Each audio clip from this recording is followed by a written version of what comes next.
delegation from his previous time. So there was very good personal interaction. Both countries represented their national interests very well. We concluded that we have shared interest, and we both have an interest in balanced trade. The U.S. will continue moving towards that.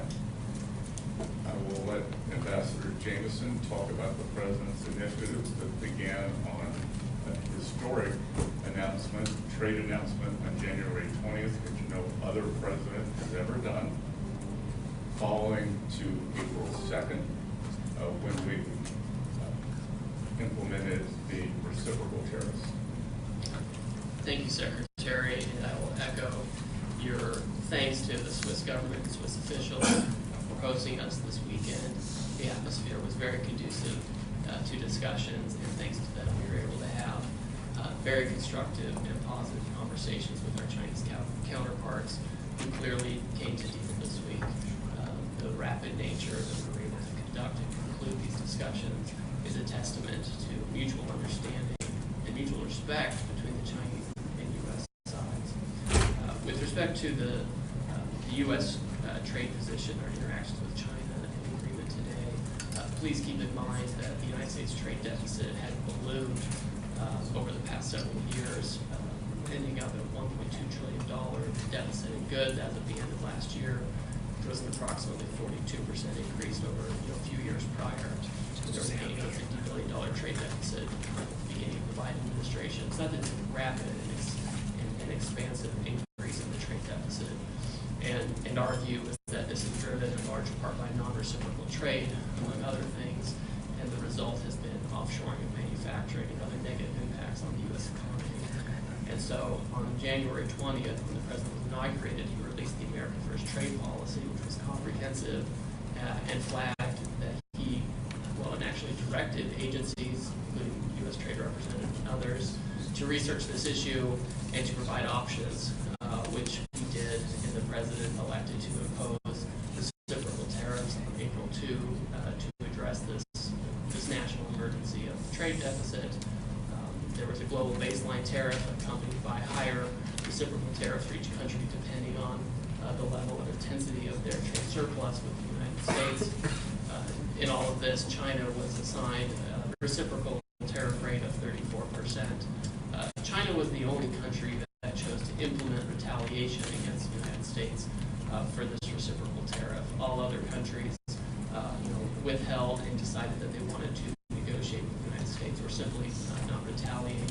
And so we've been in detailed discussions with other countries for several weeks at this point.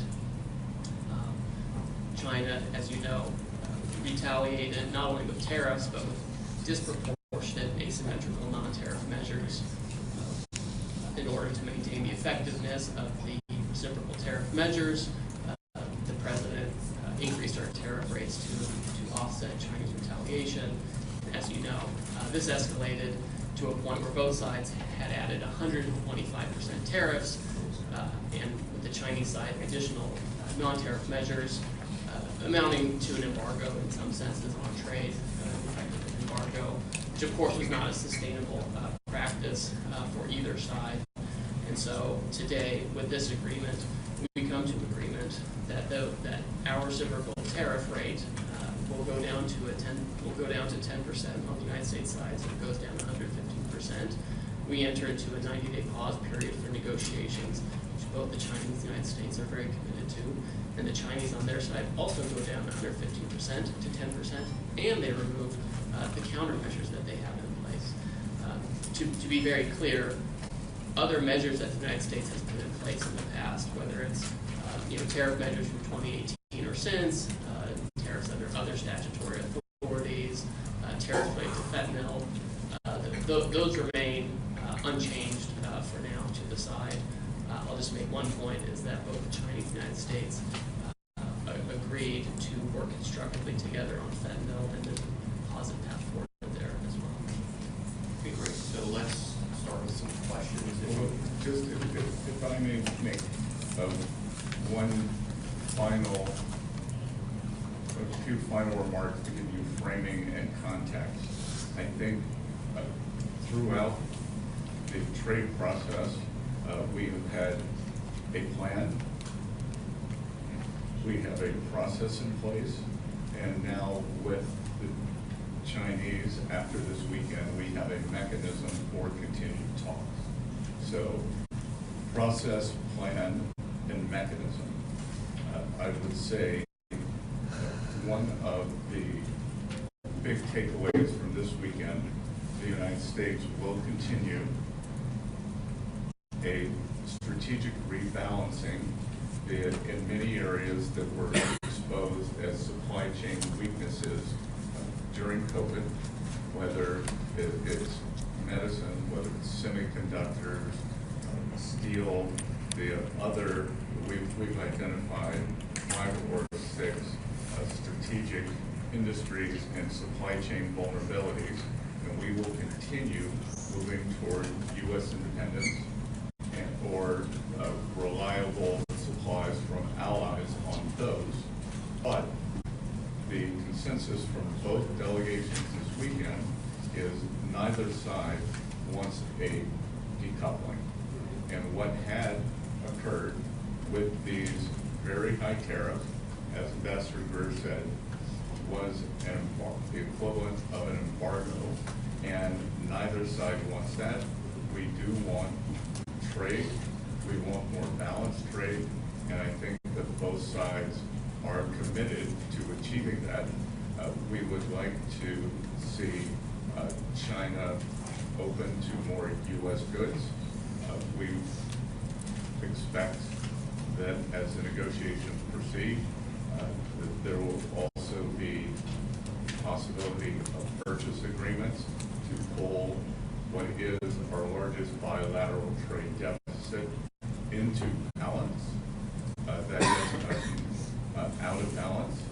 And much of this has happened through neglect over the past 4 years, as the previous administration did not engage on this issue. That was put forward to us by the Chinese, in fact, and we can see it in what happened to the Phase 1 agreement.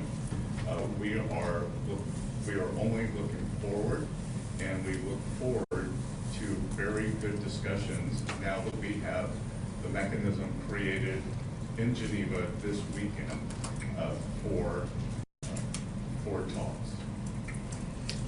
Great. And with that, let's kick off questions. I'll start in the front row. Jenny Leonard Bloomberg. Thank you so much. Going into these talks, the president listed on Truth Social that he believes an 80% tariff on China seems right. It obviously went down substantially more. How did you end up going to 30%? Was that the president pushing you, or the Chinese not budging before you went down? And then secondly, you have a 90-day pause now, as you have with other countries. What specifically do you want to see in those 90 days? What kind of progress do you want to see in those 90 days and have agreed to by then to not ratchet up the tariffs? Because it is just a pause, right?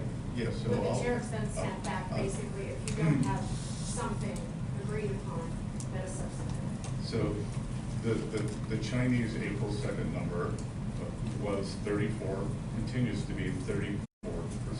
I'll let Ambassador Greer answer the first question.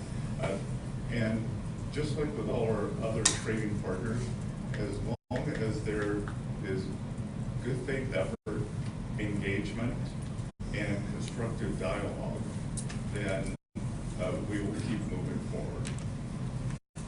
I would just say, Jenny, with respect to the president's message and ultimate rights, I mean, everything is a negotiation. And the president, he gives the Secretary of the Treasury and other members of the cabinet direction, advice on how to proceed. And we ended up at a result that was very good for the United States, very good for China as well. We retain our 10% global baseline tariff, which we have on other countries. We have, in addition to that, previous measures that we retained, which have been, frankly, effective in reducing the U.S. bilateral that leaves us in a very good position all in with respect to measures on Chinese imports, but more importantly, it leaves us in a constructive path forward to have a positive conversation with the Chinese on how to rebalance and constructive trade. In the back, Associated Press. Associated Press. Hi, I'm Jamie from Associated Press.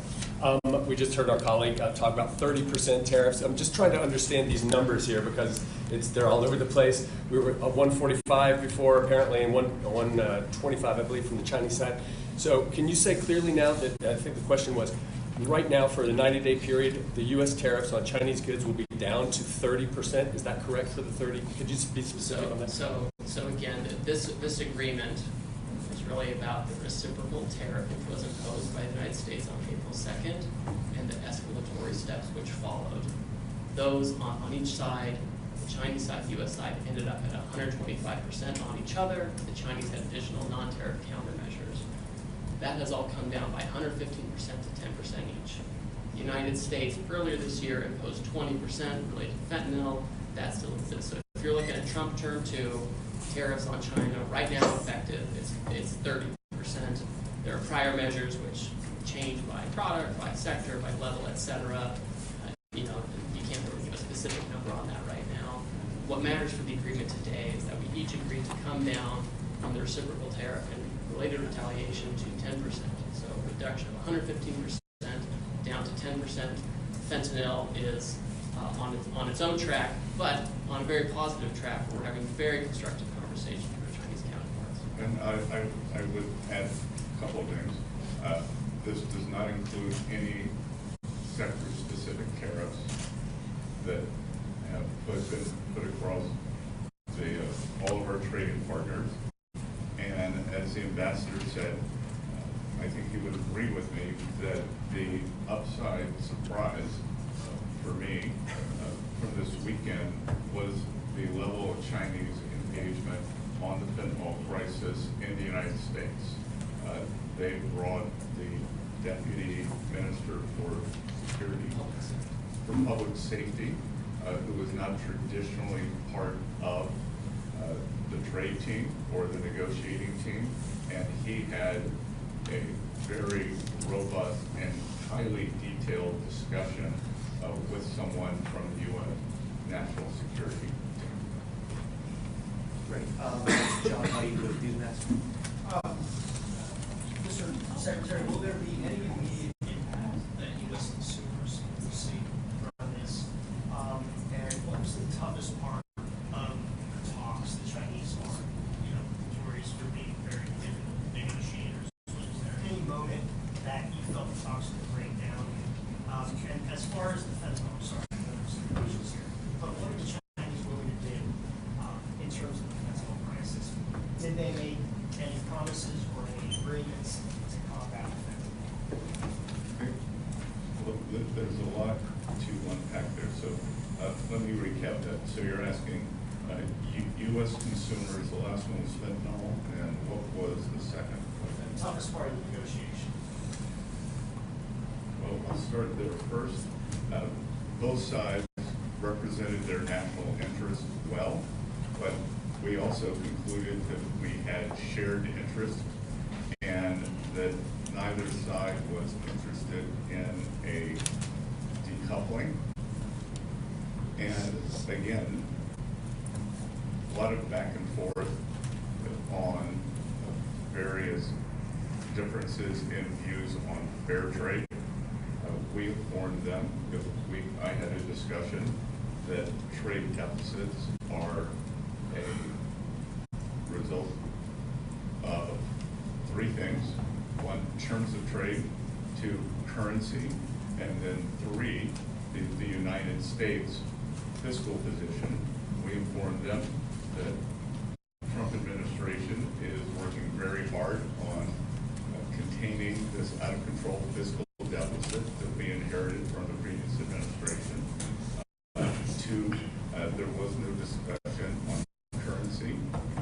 And one, it was on terms of trade. And on fentanyl, again, for the first time, there was engagement between two teams with detailed knowledge. And I think for the first time, the Chinese understood the magnitude of what is happening in the U.S. in 2018 in Buenos Aires. They did a good job of banning the actual fentanyl, but what we have seen is substantial interaction between bad Chinese actors and many North American drug dealers, especially Mexican cartels. Treasury has designated several of the Mexican cartels as foreign terrorist organizations. We made that clear to the Chinese. They were very receptive. As you may or may not know, the Chinese have very draconian measures for the sale of illicit narcotics in China, and we have asked them to be equally as draconian with the people who are poisoning Americans. Let me make a point. Your question about what was the toughest part of the negotiation, I would submit it was actually, in the lead up to the negotiation, trying to repair the channels of communication that had atrophied under the last administration, where our office, for example, the Office of the United States Trade Representative, had almost no substantive discussions with the Chinese side on trade. And although we have significant differences with the Chinese on trade and economics, and we have major complaints, you have to discuss these complaints. You have to have a channel for discussions, and overcoming that was a substantial challenge. And a lot of work went into that over the past several weeks, so that by the time we got here, we were able to be very pragmatic with each other. And to be sure, there were tough things to deal with on the level of removal and the timing for implementation, managing each side's domestic politics, etc. I won't go into too much detail, but I would say the toughest part was simply getting to a position where we could, in good faith, both sides work with each other. And once we did, we were able to do this in a couple of days. This is not the first time I've done trade negotiations with the Chinese, and sometimes it can take a very, very long time to overcome misunderstandings. We were able to do that effectively over the past few weeks, which enabled us to be very pragmatic and effective. And I think we lead with a very good mechanism to avoid the unfortunate escalations as we saw after April 2nd from happening again. What had been very unusual about the relationship that President Trump, Party Chairman Xi, they have a good relationship, but the nature of what has happened since April 2nd could have been avoided if we had had this kind of mechanism in place. And I believe it is in place now. I think we leave today with a process that will move forward. And again, great mutual respect for our Chinese counterparts. I believe they showed us the same.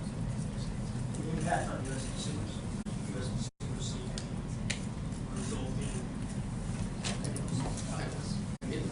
You're the Treasury Secretary, so you're better suited. But I would say on the front end, there's been a lot of talk about impact on consumers that just never really translated to the numbers. Consumption remained high, et cetera.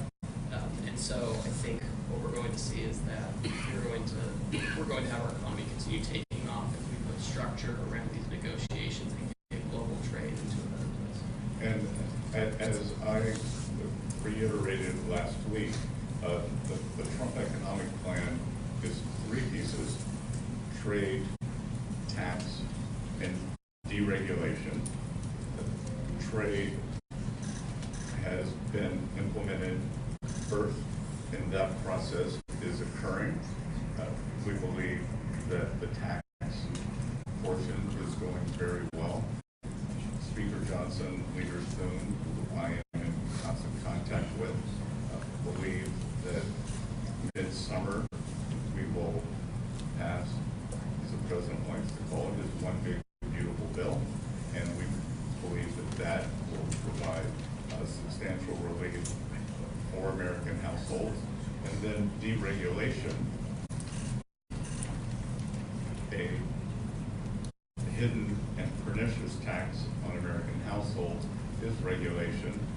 We believe that the last administration added several $1,000s a year to American families' cost, and that we will be not only cutting those substantially, rolling that back, but cutting those substantially. Thanks. I think we have time for about maybe 2 or 3 more questions at most. Or, ma'am, name now, please. Yeah, it's Imogen Folks, BBC.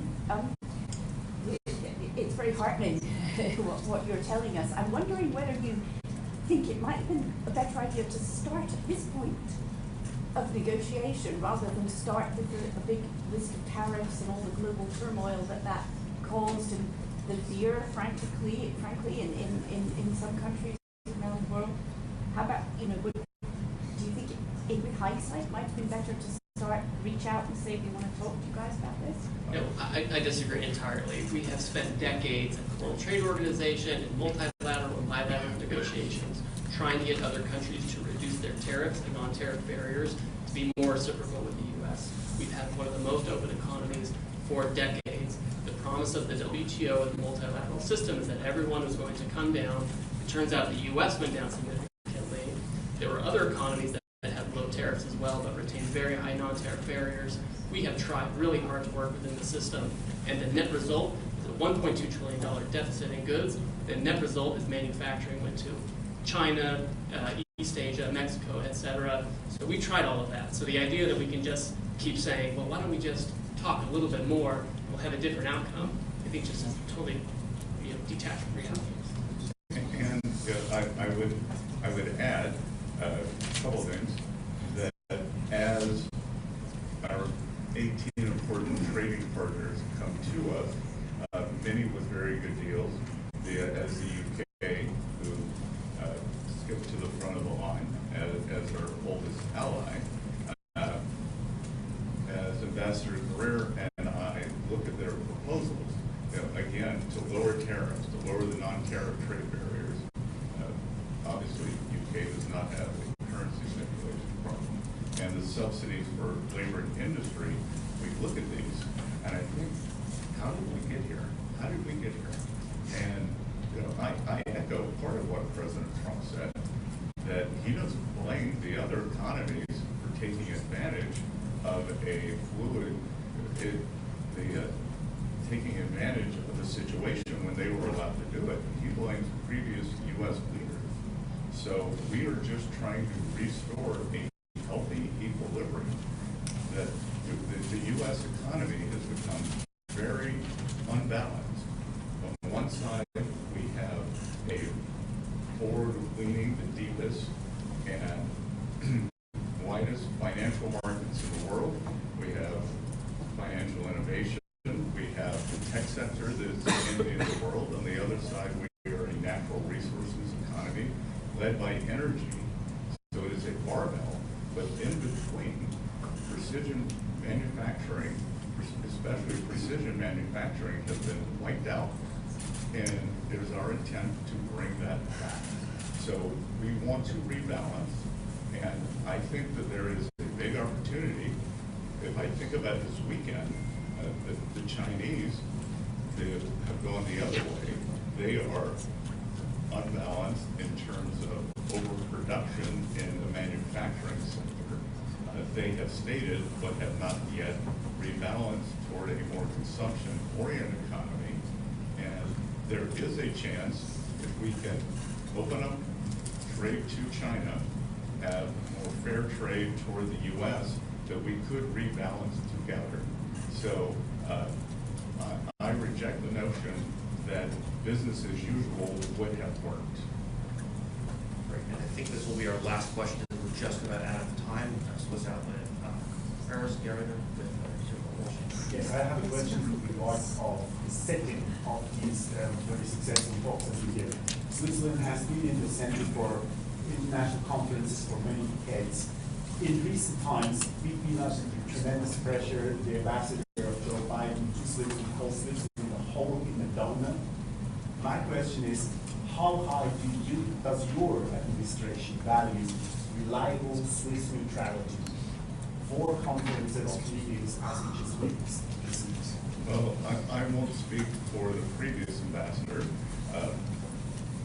My neighbor in Charleston, South Carolina, is the ambassador under President Trump, Ambassador Ed McMullen, who was highly respected here. He continues to engage with the Swiss American Foundation, and he has led this administration's effort to re-engage with Switzerland after the past 4 years. So we value the relationship. I believe Switzerland is one of the sixth largest investor in the U.S., which is incredible for an economy with 9 million people. We would hope that Switzerland will bring some of its very robust trade training programs to the U.S. as we re-engage the manufacturing sector, because I believe the U.S. has a lot to learn from Switzerland. And again, the UK and Switzerland have moved to the front of the queue for the trade deals, whereas the EU has been much slower. So we value that also. And I would say, with respect to the negotiating dynamics, and this may not seem important to those not involved in this, but the atmospherics provided by the Swiss government were incredibly conducive to the conclusions we had this weekend.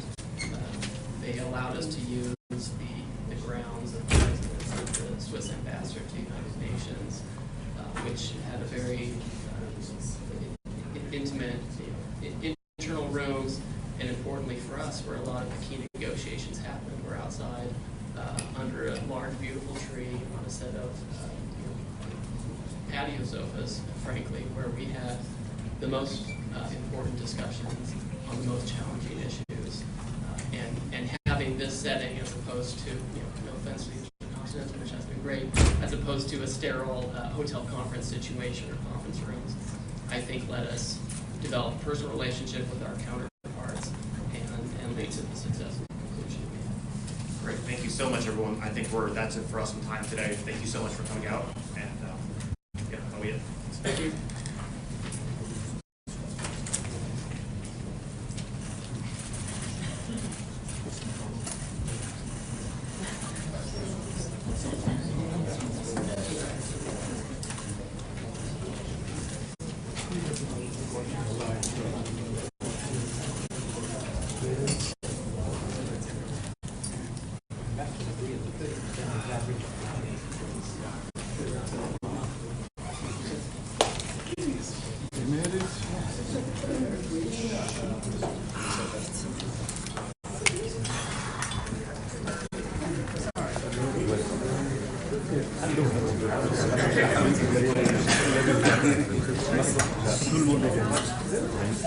It's not amazing. It was the worst live I've ever done in my life, probably.